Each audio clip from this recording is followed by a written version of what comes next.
नमस्कार। आज मु पाठ करने को जाऊँगी मोर स्वरचित कविता शैशवर स्वप्नपुरी।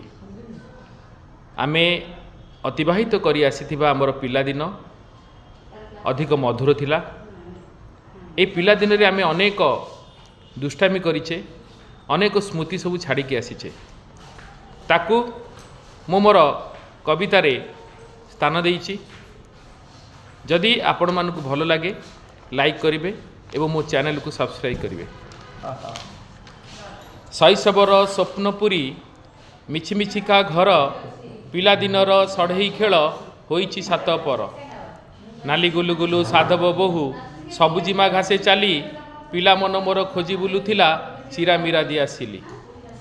छिंडा कागज भंगा खपरा दंडिकिरी माछ धरी गढ़ुथिली मु सांगसाथी मेले शैशव स्वप्नपुरी। गाँ मेलन पापड़ भजा काकुड़ी खाइबा पाई मागिछि बोऊ को टंके दि टंका काकुति मिनती होई। बोऊटी मोर भारी आपणा बुझीपारे मो मन धराई दिए हाथरे मोर संची रखिथिबा धन। पाखरे अछि मो अनेक धन हिसाब करे मु बसी बोऊर ऋण सुझी पारे ना सबु टंका मो मिसी।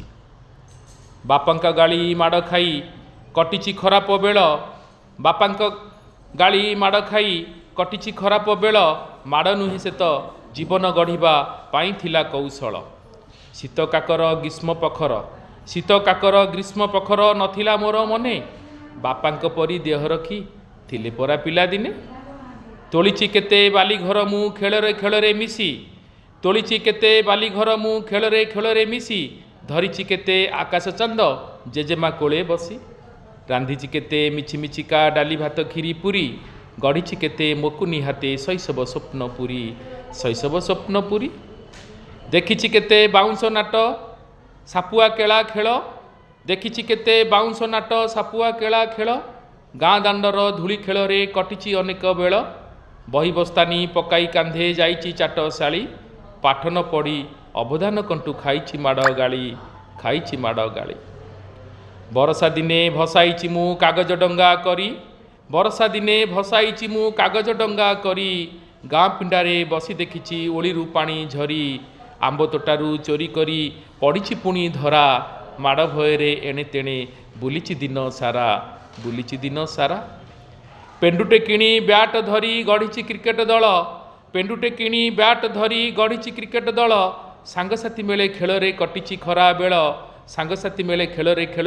खरा बेल करिछि केते बणभोजी मु सांगसाथी स मिसी जाइछि बीती पिलादिन मो होइन हस खुशी। पड़िछि ताला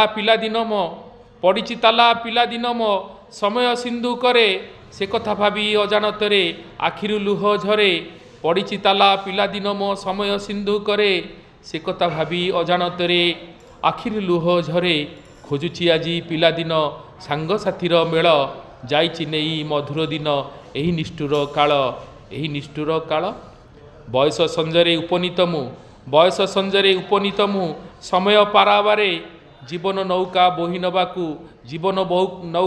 नेबाकू पाउनी बल थरे फेरी जीवाकू इच्छा हेलाणी जीवन सौदा सारी। तथापि मु पारेना भूली शैशव स्वप्नपुरी। धन्यवाद।